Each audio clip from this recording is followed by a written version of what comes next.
కూడా మేఘాలలో మీరు ఏదున్నా వాళ్ళకి మనం చేసేయాలి. ఓ దరఖాస్తు ఏదున్నా నోటి మాట కాకుండా ఒక దరఖాస్తు రాసేయండి. దరఖాస్తు రాస్తే వారి దగ్గర మనుషులు ఉంటారు, ఇతర అధికారులు ఉంటారు కాబట్టి మీ దానికి జవాబు వచ్చే కాలం దొరుకుతుంది. కాబట్టి మీరు ఎవరు కూడా ఆందోళన పడాల్సిన అవసరం అని చెప్పని మీ అందరికీ కూడా సవినయంగా విజ్ఞప్తి చేస్తూ, రెండవది దీంతో పాటుగా మరి మీ తాత ముత్తాతల నుంచి కష్టం చేస్తా ఉన్నారు, మీ తల్లిదండ్రులు కష్టం చేస్తా ఉన్నారు, మీరు కష్టం చేస్తా ఉన్నారు. అవునా? దానికి తోడు ప్రభుత్వాలు ఇలా ఇంద్రమ ప్రభుత్వం కావచ్చు, ఇలా ప్రభుత్వాలు మొత్తం కూడా పెన్షన్ ఇస్తా ఉన్నాం, రేషన్ కార్డు బియ్యం ఇస్తా ఉన్నాం. రేపు వచ్చే ఉగాది నుంచి దొడ్డు బియ్యం కాకుండా మీకు సన్న బియ్యం, ముత్యాలు లాంటి సన్న బియ్యం ఉగాది నుంచి మీకు రేషన్ కార్డుల పైన సన్న బియ్యం వస్తాయి.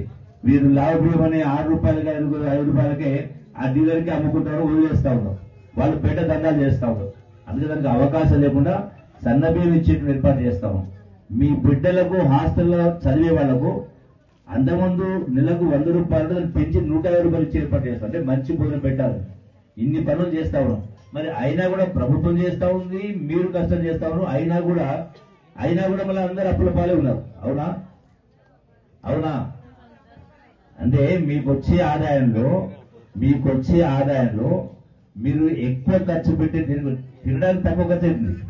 3 పూటల్లో ఎంత మంచి భోజనం తిన్నా కూడా నెలకు అయ్యేది మనిషికి మహా అంటే 3,000 రూపాయలు లెక్కలు వేసినాం. కానీ మీరు ఖర్చు పెట్టేది ఎందుకు అప్పుల పాలవుతారంటే, రోగం నొప్పి వచ్చి ప్రైవేట్ డాక్టర్లకు పోయి లక్షల రూపాయలు ఖర్చు పెడతా ఉన్నారు, ఆస్తులు అమ్ముకుంటా ఉన్నారు. ఎందుకు అంటే ఏదో గుడ్డెద్దు చీలబెట్టుగా నడుస్తా ఉంది సంసారం అది. అందుకే తిండి కరెక్ట్గా తిని, ఇలా చాలా మంది ఉన్నారు ఏమైనా ఆడుకోండి అంటే మాకు గ్రౌండ్ లేదు, ప్లే గ్రౌండ్ లేదంటారు. రోజుకు ఒక గంట మనది కాదంటే నిండు 100 ఏళ్ల జీవితం మనది. హాస్పిటల్లో పాలు కాకుండా చూసుకోవాలి, హాస్పిటల్ పోయి ఖర్చు పెట్టేవాళ్ళు. అవునా కాదా?